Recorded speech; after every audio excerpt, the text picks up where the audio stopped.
घरगुती सिलेंडरसाठी व्यावसायिक सिलेंडरचा पुरवठा बंद करण्यात आलेला आहे। पण आता सिलेंडरचाही काळाबाजार होत असल्याचा आरोप होतोय।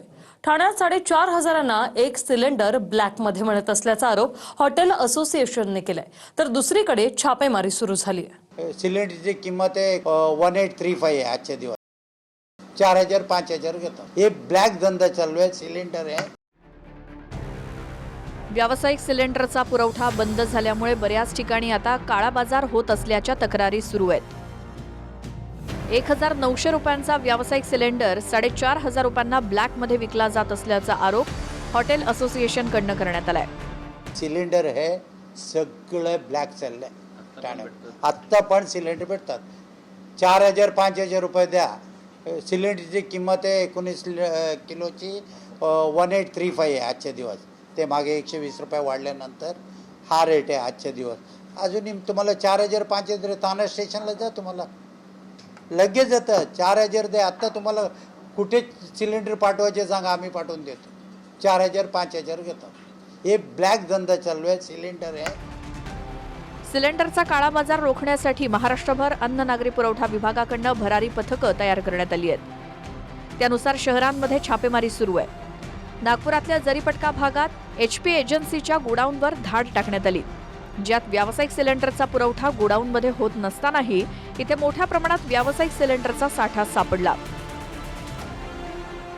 हे बघा, इतक्या मोठ्या प्रमाणात कमर्शियल सिलेंडर जे आहे ते या ठिकाणी साठवून ठेवण्यात आले। सर, कमर्शियल सिलेंडर आहेच नाही मार्केटमध्ये, इथे एवढा साठा कसा? सर ॲक्च्युली 90% त्यांनी कमी केलेला आहे कमर्शियल सिलेंडरचा, पण याच्या अगोदर जो साठा आलेला आहे त्यांच्याकडे उर्वरित त्याचाच बॅलन्स साठा आहे की नाही हे आपण चेक करत मार्केटिंग करण्यासाठी ठेवला आहे। हा, तो तपास आपण करत आहोत सर। ब्लॅक मार्केटिंग करत आहे की ते सुरुवातीची जी शिल्लक आहे त्यामधून त्यांच्याकडे साठा आहे।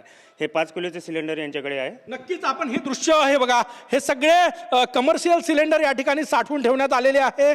की मोठ्या प्रमाणात हे सिलेंडर जे आहे ते या ठिकाणी साठवून आहे। 1 2 3 जवळपास 40 ते 45 छोटे सिलेंडर जे आहे ते या ठिकाणी हे बघा 5 किलोचे हे सिलेंडर आहे। 5 किलोचे हे सिलेंडर इतक्या मोठ्या प्रमाणात हे। अहिल्यानगरच्या श्रीरामपुरात देखील भरारी पथकानं अवैध गॅस रिफिलिंग सेंटरवर छापा टाकला। इथे घरगुती सिलेंडरमधनं गॅस काढून तो वाहनांमध्ये भरण्याचं काम सुरू होतं।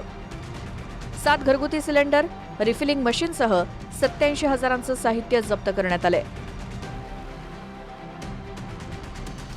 शोएब दादा मिया शेख हा घरगुती वापराचं गॅस सिलेंडर हे वाहनांमध्ये इंधन भरून भरवण्याचा अवैध व्यवसाय करताना त्यांना मिळून आला। सदर छाप्यामध्ये त्यांनी एकूण 7 गॅसचे सिलेंडर, गॅस भरण्यासाठी वापरले जाणारे मशीन, वजन काटे इत्यादी एकूण 84,000ची साधन सामग्री जप्त केलेली। रत्नागिरीत देखील धाडसत्र सुरू झालंय। गॅस एजन्सी आणि गोडाऊनवर छापे टाकून व्यावसायिक सिलेंडरची साठेबाजी होतीये का याची तपासणी सुरू झाली आहे। रत्नागिरीहून मनोज लेले, श्रीरामपूरहून मनोज गाडेकरसह गजानन उमाटे, TV9 मराठी, नागपूर।